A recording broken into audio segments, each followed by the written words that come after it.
السلام علیکم دوستوں، کیسے ہیں آپ سب؟ امید ہے خیریت سے ہوں گے۔ آج ہم جو کئی مسئلے مسائل ہوتے ہیں کہ قربانی کس کے نام سے کریں، قربانی کا گوشت کتنے حصوں میں کیا جانا چاہیے، جو کہ 3 حصوں کا ہونا ہے، تو وہ بھی ہم آپ کو بتائیں گے نیکسٹ ویڈیو میں۔ لیکن اس میں ہم آپ کو تفصیل سے بتائیں گے کہ قربانی کس کے نام سے کرنی چاہیے۔ طارق مسعود کی ویڈیو ہے، چلیں آج دیکھتے ہیں۔ بسم اللہ الرحمن الرحیم۔ قربانی کے مسائل سے متعلق آج ارادہ ہوا کہ ان مسائل سے متعلق ایک کلپ ریکارڈ کروا دیا جائے اور لوگوں کو قربانی کے بیسک مسائل بتائے جائیں۔ لوگ بہت زیادہ جو سوالات پوچھتے ہیں تو اس پہ میں کچھ اشارے لکھ لیے اپنے سامنے، تاکہ جو سوال بہت زیادہ پوچھے جاتے ہیں میں ان کے بارے میں ریکارڈ کروا دوں۔ میں انشاءاللہ یہ جو قربانی ہے اسے بالکل شروع سے لے کے آخر تک ترتیب سے کوشش کرتا ہوں کہ مسائل بیان کروں، اور جو مسائل بہت زیادہ پوچھے جاتے ہیں اللہ تعالیٰ سے کہ وہ سارے آ جائیں۔ تو پہلا سب سے بڑا مسئلہ یہ ہے کہ قربانی واجب کس پر ہے۔ قربانی واجب کس پر ہے؟ لم سم عوام کی سہولت کے لیے ایک نصاب بیان کرتا ہوں جو ہم بتاتے ہیں 52.5 تولہ چاندی، دیکھ لیے گا نیٹ پر۔ تو اتنی مالیت کا کسی کے پاس سونا ہو یا چاندی ہو یا تجارتی مال ہو، تجارتی مال کہتے ہیں وہ سامان جو بیچنے کے لیے آپ نے خریدا ہے، یا کیش رقم ہو، یا یہ کہ ضرورت سے زائد سامان، ضرورت سے زائد سامان کہتے ہیں وہ سامان جو پورے سال بھی استعمال نہ ہوتا ہو۔ تو ایسی کوئی چیز اگر آپ کے پاس اتنی مالیت کی پڑی ہوئی ہے، یا ایک نہیں 2-4 چیزیں مل کے اتنی مالیت کو پہنچ جاتی ہیں، یعنی خلاصہ یہ نکلا کہ آپ کے جو استعمال میں آنے والی چیزوں کے علاوہ آپ کے پاس اتنی مالیت کی مال موجود ہے، اور ضروری خرچے اس میں سے نکال دیں، قرضے نکال دیں، وہ سب نکال کے بھی اتنے پیسے آپ کے پاس بچتے ہیں 50، 55، 60 ہزار تک، تو پھر آپ پر قربانی واجب ہے۔ یہ بہت مختصر بتا رہا ہوں کیونکہ اگر میں اس کی نصاب کی ڈیٹیل میں گیا تو پورا کلپ اسے نکل جائے گا۔ تو لم سم ایک بتا رہا ہوں آپ کو کہ اتنا اماؤنٹ کسی کے پاس ہو تو اس پر قربانی واجب ہے۔ پھر بھی سمجھ میں نہ آئے تو اس بارے میں میرے دوسرے کلپ یوٹیوب پہ آپ کو مل جائیں گے، یا دوسرے علماء سے آپ تفصیل پوچھ لیں، وہ انشاءاللہ آپ کو ڈیٹیل بتا دیں گے۔ کیونکہ نصاب میں اگر میں زیادہ ڈیٹیل میں گیا تو بہت ہی لمبی بات ہو جائے گی۔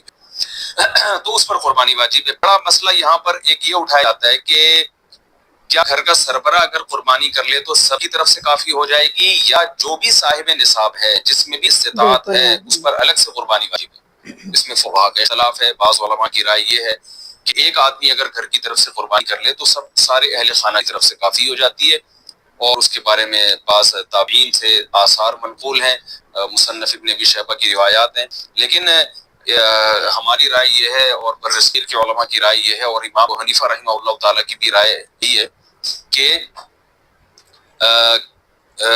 کہ ہر شخص پر الگ قربانی واجب ہے اگر وہ صاحب نصاب۔ اور اس کی 2 دلیلیں بہت مضبوط ہیں۔ سب سے مضبوط دلیل رسول اللہ صلی اللہ علیہ وسلم کی حدیث ہے، من وجد سعة لأن يضحي فلم يضحي فلا يقربن مصلانا۔ آپ صلی اللہ علیہ وسلم نے فرمایا جس کے پاس قربانی کی طاقت تھی اور اس نے قربانی نہیں کی تو وہ ہماری عیدگاہ کے قریب بھی نہ پہنچے۔ تو اس سے پتہ چلتا ہے کہ جس کے پاس بھی طاقت ہے، تو اس میں یہ نہیں ہے کہ گھر کا سربراہ سب کی طرف سے کرے گا، تو یہ جو ہے ایسا نہیں ہے، بلکہ صاف الفاظ ہیں حدیث کے کہ جس کے پاس بھی استطاعت ہے تو وہ اس پر قربانی اس کو کرنی پڑے گی۔ اور دوسری دلیل یہ ہے کہ عبادات میں کہیں بھی ایسا نہیں ہوتا کہ ایک ہی عبادت دوسری طرف سے کافی ہو جائے، تو اس پر قیاس کا تقاضا بھی یہی ہے کہ اب اسلام میں کوئی بھی ایک عبادت دوسری طرف سے کافی نہیں ہوتی، تو یہ کیسے ممکن ہے کہ قربانی جو مستقل سنت ابراہیمی ہے وہ ایک کرے اور دوسری کی طرف سے بھی وہ خود بخود ادا ہو جائے؟ تو یہ اس کا بھی تقاضا ہے۔ بعض حضرات یہ دلیل دیتے ہیں کہ حضرت اللہ عنہما قربانی نہیں کرتے تھے۔ اچھا سوری، یہ دوسرے مسئلے کی دلیل ہے۔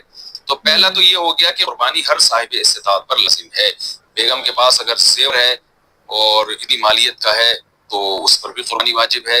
پھر وہ الگ بات ہے کہ اس کی طرف سے میاں اس کی پرمیشن سے کر دے، یعنی واجب تو اس پر ہوگی لیکن ضروری نہیں ہے کہ وہ خود کرے، اس کی طرف سے اس کا میاں بھی کر سکتا ہے اس کی پرمیشن سے، اجازت سے، اور میاں اپنی طرف سے بھی ایک کر دے اور بیگم کی طرف سے بھی ایک کر دے۔ یعنی گھر کے ایک فرد کرے گا اور سب کی طرف سے کافی ہو جائے یہ نہیں ہے، بلکہ ہر فرد کو الگ کرنی پڑے گی۔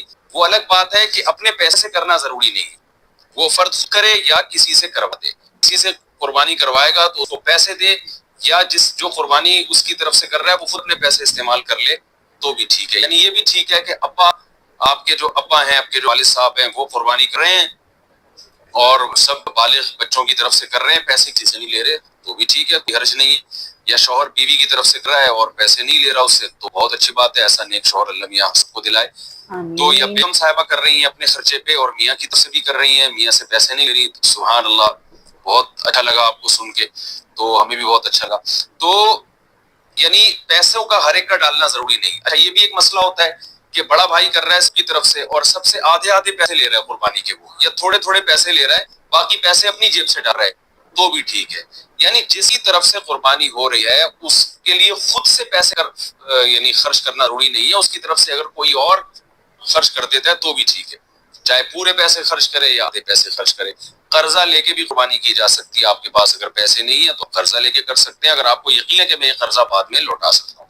البتہ قرضہ کھا کے قربانی ٹھیک نہیں ہے کہ آپ نے کسی کا قرضہ دینا ہے، وہ مانگ رہا ہے، دروازے پہ کھڑا ہوا ہے، وہ دے نہیں رہے ہیں اور آپ اس کے پیسوں سے بکرے کاٹ رہے ہیں، آپ، یہ ٹھیک نہیں ہے، یہ آخر کے لیے بھی نقصان دہ اور وہ بکرے کے لیے تو نقصان بہرحال ہے ہی ہے۔ تو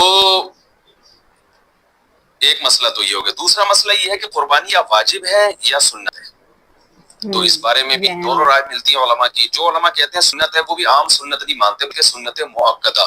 سنت مؤکدہ کا مطلب جو نہیں کرے گا قابل ملامت ہوگا، اور امام ابو حنیفہ رحمہ اللہ تعالیٰ کی رائے کے مطابق یہ واجب ہے، اور اس کی دلیل وہی ہے کہ پہلی بات تو یہ کہ عبادت ہے، اور عبادت میں احتیاط کے پہلو کو ترجیح دی جاتی ہے، کیونکہ احتیاط اسی میں ہے کہ اس کو اگر واجب قرار نہیں دیتے تو بہت سے لوگ قربانی کا فریضہ چھوڑ سکتے ہیں اور اس بات کا خطرہ موجود ہے کہ قیامت میں ان کو گناہ نہ ملے، تو اس لیے احتیاط کے پہلو کو ترجیح جائے گی۔ اور مضبوط دلیل امام ابو حنیفہ کی قرآن نبی صلی اللہ علیہ وسلم کی وہی حدیث ہے، من وجد سعة لأن يضحي فلم يضحي فلا يقربن مصلانا۔ آپ صلی اللہ علیہ وسلم نے فرمایا جس کے پاس قربانی کی گنجائش تھی اور اس نے قربانی نہیں کی وہ ہماری عیدگاہ کے قریب بھی مت پڑھے۔ آپ صلی اللہ علیہ وسلم 10 سال مدینہ منورہ رہے، ہمیشہ آپ صلی اللہ علیہ وسلم نے قربانی کی ہے۔ بعض حضرات یہ دلیل دیتے ہیں کہ حضرت ابوبکر اور حضرت عمر نے قربانی نہیں کی اپنے دور خلافت میں، اس سے پتہ چلتا ہے کہ قربانی واجب نہیں ہے، تو یہ دلیل اس کی درست نہیں ہے کہ حضرت ابوبکر اور حضرت عمر رضی اللہ تعالیٰ عنہ مسکین تھے، غریب تھے، اگرچہ مسلمانوں کے خلیفہ تھے، لیکن یہ ان کی کوالٹی تھی کہ اتنے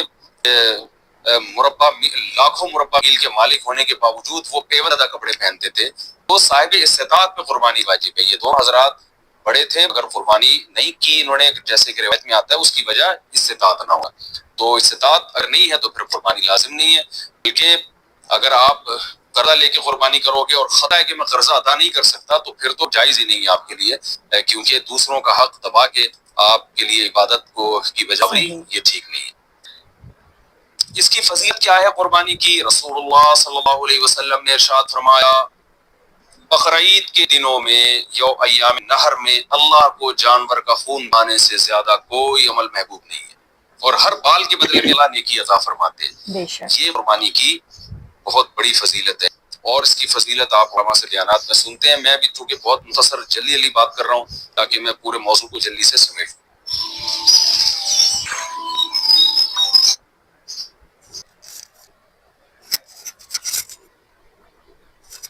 چلیں دیکھ لیا آپ نے، جیسا کہ ہے مسائل قربانی کے، یہ ہم سب کے لیے ہی فائدہ مند ہے۔ یہ ویڈیو ضرور دیکھیے گا، اگر ویڈیو پسند آئے تو لائک کریں، شیئر کریں، سبسکرائب کریں اور بیل آئیکن کو ضرور پریس کریں تاکہ میری اگلی ویڈیو جو کہ قربانی کے کتنے حصے کیے جاتے ہیں آپ تک ضرور پہنچے۔ شکریہ، اللہ حافظ۔